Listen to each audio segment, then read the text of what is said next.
വാഴയ്ക്കാപ്പും ബീഫും. നിങ്ങൾക്ക് കൊതി വേണ്ട.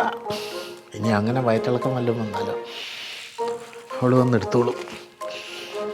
വാഴയ്ക്കാപ്പും ബീഫും.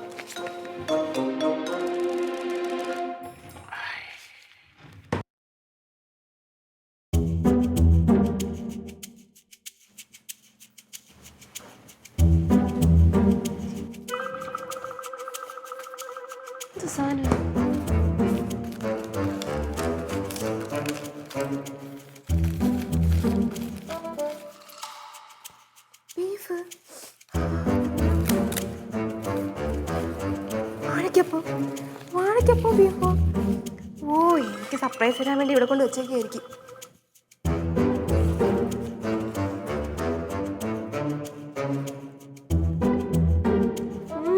എന്ത് ടേസ്റ്റ്!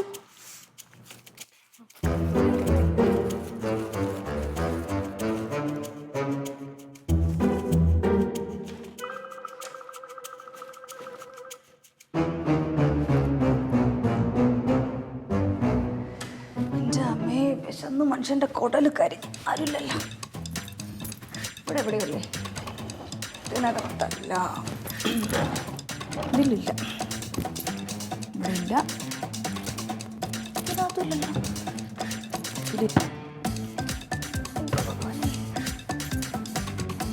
ഇവിടെ അല്ലേ വെക്കുന്നു പറഞ്ഞ്. ഡൈനിങ് റൂമിലെ അലമാര പറഞ്ഞതല്ലേ? ഈ മണിക്കുട്ടി ചേട്ടനെ പറഞ്ഞ് പറ്റിച്ചാണ്. ദൈവമേ, വാഴയ്ക്കൊപ്പം ബീഫ് കറി എന്നൊക്കെ പറയും. എനിക്ക് വിശക്കുന്നു. അയ്യോ, എനിക്ക് മതിയായി. അപ്പൊ ഇനി എന്തെങ്കിലും വേണോ? എനിക്കൊന്നും വേണ്ട മക്കളെ. വേണ്ടല്ലോ. അപ്പൊ ഞാൻ എഴുന്നേക്കാണേ. അതെ, നാളെയെങ്കിലും റോബസ്റ്റ് വാങ്ങിച്ച് കഴിക്കാൻ നോക്കി. ഏത്തപ്പഴം കഴിച്ചാൽ ഒരിക്കലും വെയിറ്റ് പറയാൻ പോണില്ല. മക്കളെ, ഈ ഒരു പഴം തിന്നു കഴിഞ്ഞാൽ എനിക്ക് വയറ് വിട്ടപ്പൊക്കെ തരുമോ? മെലിയണ്ടേ മാമ, ഹെൽത്തി ആവണമല്ലോ, കഴിച്ചാലേ പറ്റൂ. ഒരെണ്ണമെങ്കിൽ ഒരെണ്ണം. ഞാൻ കിടക്കാൻ പോണേ. Good night. Appu, good night. ശരി ശരി. പാത്രം ഞാൻ എടുത്ത് വയ്ക്കണോ? ആണ്ടാ, ഞാൻ എടുത്തോളാം.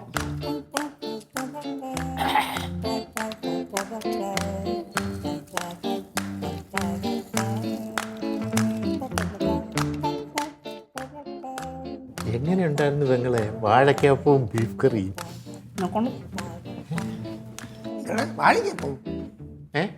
വാഴയ്ക്കപ്പം ഈ പുലിയുടെ വീട്ടിലെ വാഴക്കൃഷിയുടെ കാര്യങ്ങൾ ഞങ്ങളിങ്ങനെ പറഞ്ഞുകൊണ്ടിരുന്നത്. എനിക്ക് ആ ഒരു ചിന്തയേ ഉള്ളൂ.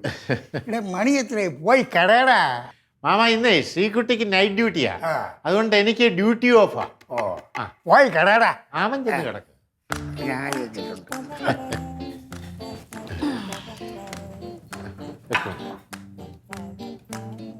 അതെ, എങ്ങനെയുണ്ടായിരുന്നു? എന്നെ കൊണ്ട് പറയിപ്പിക്കുന്നു. മനുഷ്യനെ പ്രതീക്ഷ തന്നിട്ട് നമുക്കിതെന്താ പറ്റി? ഇനി ഒരു വർഷം ബീഫ് കറിക്ക് എരിയെങ്ങാനും കൂടിയിട്ടാണ്. പെങ്ങളെ പെങ്ങളെ പെങ്ങളെ ബീഫിന് എരി കൂടുതലായിരുന്നു. ബീഫിന് എരിവ് ഞാൻ പറഞ്ഞ കൂടി പോവും. എന്ത് പറ്റി? നീ കഴിച്ചില്ലയോ അത്? എന്തൊന്നും കഴിക്കാൻ അവിടെ ഒരു കുന്തം ഉണ്ടായിരുന്നില്ല. അയ്യോ, ഞാൻ താണ്ട നമ്മുടെ ഡൈനിങ് ടേബിളിന്റെ ഇപ്പുറത്തെ ആ ഡ്രോയ്ക്കകത്ത് വെച്ചിരുന്നാലോ.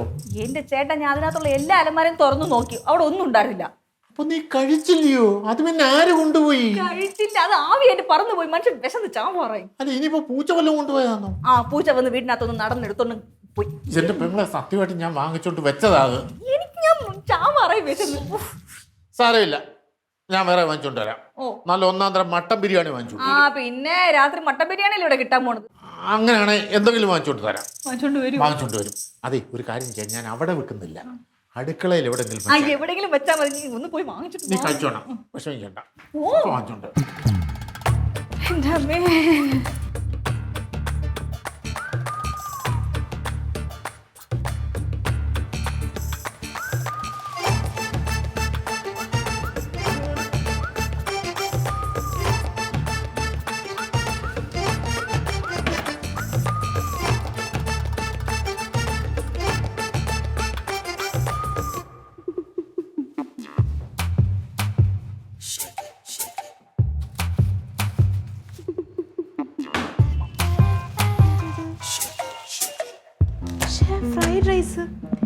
വീണ്ടും മാമ സർപ്രൈസ് തന്നോണ്ടിരിക്കും. എന്തെങ്കിലും എന്റെ കൈ കൊണ്ട് തന്നാ പോരെ, ഇതെന്തിനാ ഇങ്ങനെ ഒളിച്ചു വെക്കണേ? വെള്ളം എടുക്കാൻ വന്നാൽ നന്നായി. റൂമിൽ കൊണ്ടുപോയി തിന്നാ.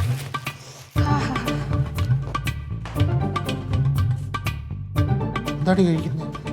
Fried rice. മാമ എനിക്ക് സർപ്രൈസ് ആയിട്ട് നേരത്തെ എടുത്തോടെ വെച്ചില്ലേ ബീഫും പരമ്പഴി. സൂപ്പറായിരുന്നു. അതിനേക്കാളും സൂപ്പറായിരുന്നു ഇത്. ഇത്രേ ഉള്ളൂ, വേണോ? ഉണ്ടല്ലേ? ശരി. അപ്പോൾ എവളായിരുന്നല്ലേ കള്ളിപ്പൂച്ച. പക്ഷെ എൻ്റെ പെങ്ങള് പട്ടിണിയായി കാണുമല്ലോ. അവള് ഫ്രൈഡ് റൈസ് കഴിക്കാൻ വേണ്ടി അടുക്കളയിലോട്ട് പോയി കാണും. പെങ്ങളെ,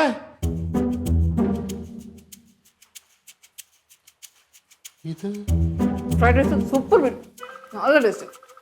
ഈ രാത്രി ഇവിടെ ഒപ്പിച്ച ഒരു ചില്ലി ചിക്കനും കൂടെ മേടിക്കായിരുന്നു. ഫ്രൈഡ് റൈസാ? ഇതാണ് അമ്മയുടെ ഡേറ്റ്? എടി ഞാൻ കഴിക്കില്ല എന്ന് പറഞ്ഞല്ലോ, പക്ഷെ ഞാൻ കഴിച്ചില്ലെങ്കിൽ ആത്മഹത്യ ചെയ്യുന്നു ചേട്ടൻ പറഞ്ഞു. അതുകൊണ്ട് അല്ലെങ്കിൽ ഞാൻ കഴിക്കില്ലായിരുന്നു സത്യമായിട്ട്. എനിക്ക് മാത്രമല്ല, ഇവിടെ വാങ്ങിച്ചു കൊടുത്തല്ലേ. എടി അതല്ല, ഞാൻ അതാണോ ഇത്? എന്തോന്നു? ഇതല്ലല്ലോ അത്. എന്തോന്നു? അതാണോ ഇത്? എടി ഞാനൊരു ഫ്രൈഡ് റൈസ് വാങ്ങിച്ചായിരുന്നല്ലോ. ഇവിടെ വെച്ചിരുന്നു. അത് ഞാൻ കഴിച്ചു.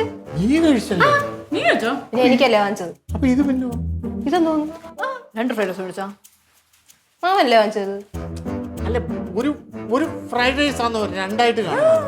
പക്ഷേ ഇതാകെ കൺഫ്യൂഷൻ ആയല്ലോ ഇത്. എന്തോന്നളിയ പ്രശ്നം? എന്റെ അളിയാ, ഞാനൊരു ഫ്രൈഡ് റൈസ് എന്റെ പെങ്ങൾക്ക് വാങ്ങിച്ചുകൊണ്ട് ഇവിടെ വെച്ചിരുന്നത്. അത് എവളെടുത്ത് കഴിച്ചത്. മാമ എനിക്ക് സർപ്രൈസ് ആയല്ലേ വാങ്ങിച്ചത്? അതെന്തോ ആയിക്കോട്ടെ. അല്ല, പിന്നെ യവക്ക് എങ്ങനെ ഫ്രൈഡ് റൈസ് കിട്ടി? എനിക്കിവിടെ നിന്ന് കിട്ടി, ഇവിടെ വെച്ചിരുന്നു. അതാര് വാങ്ങിച്ചു? എന്റെ മണിക്കുട്ടാ, ഇപ്പൊ നിങ്ങളുടെ പ്രശ്നം എന്താ? ഇത് എവിടെ നിന്ന് വന്നെന്ന് അറിയണം. അതെ, അത് ഞാൻ വാങ്ങിച്ചത് എന്റെ മണിക്കുട്ടിക്ക്. അതെ അളിയ, ഇവൾക്ക് ഈ വിശപ്പിന്റെ അസുഖമുണ്ട്. അത് അളിയനും അറിയാവോ? പിന്നെ അവളുടെ കാര്യമല്ലേ എനിക്ക് അറിഞ്ഞൂടെ. ഇവൾക്ക് വിശന്നിരിക്കാൻ പറ്റൂല, അതുകൊണ്ട് ഞാൻ വാങ്ങിച്ചു വെച്ചു. നീ സമാധാനമായിട്ട് കഴിക്കും മണിക്കുട്ടി. അല്ല, ഞാൻ കഴിക്കൂലായിരുന്നു, പക്ഷെ ചേട്ടൻ ഇങ്ങനെ പറഞ്ഞ് എന്തെങ്കിലുമൊക്കെ കഴിക്കണം, കഴിച്ചില്ലെങ്കിൽ ആരോഗ്യം ഇല്ലെങ്കിലോ, തലചുറ്റി വീണാലോ എന്നൊക്കെ പറഞ്ഞത് സത്യമായിട്ട് ഞാനിങ്ങനെ ഡയറ്റ്. ഇപ്പൊ ഞാൻ പറഞ്ഞ എന്താ വെച്ചാ, 2 ദിവസം പോയിട്ട് 1 ദിവസം പോലും തികച്ച് ഡയറ്റ് എടുക്കാൻ പറ്റി. അതാണ് പുലിയുടെ വീട്ടുകാര്. എന്ത് പറഞ്ഞല്ലേ? അത്താണ് അതല്ല, ഇതാണ് പുലിനട വീട്ടുകാർ.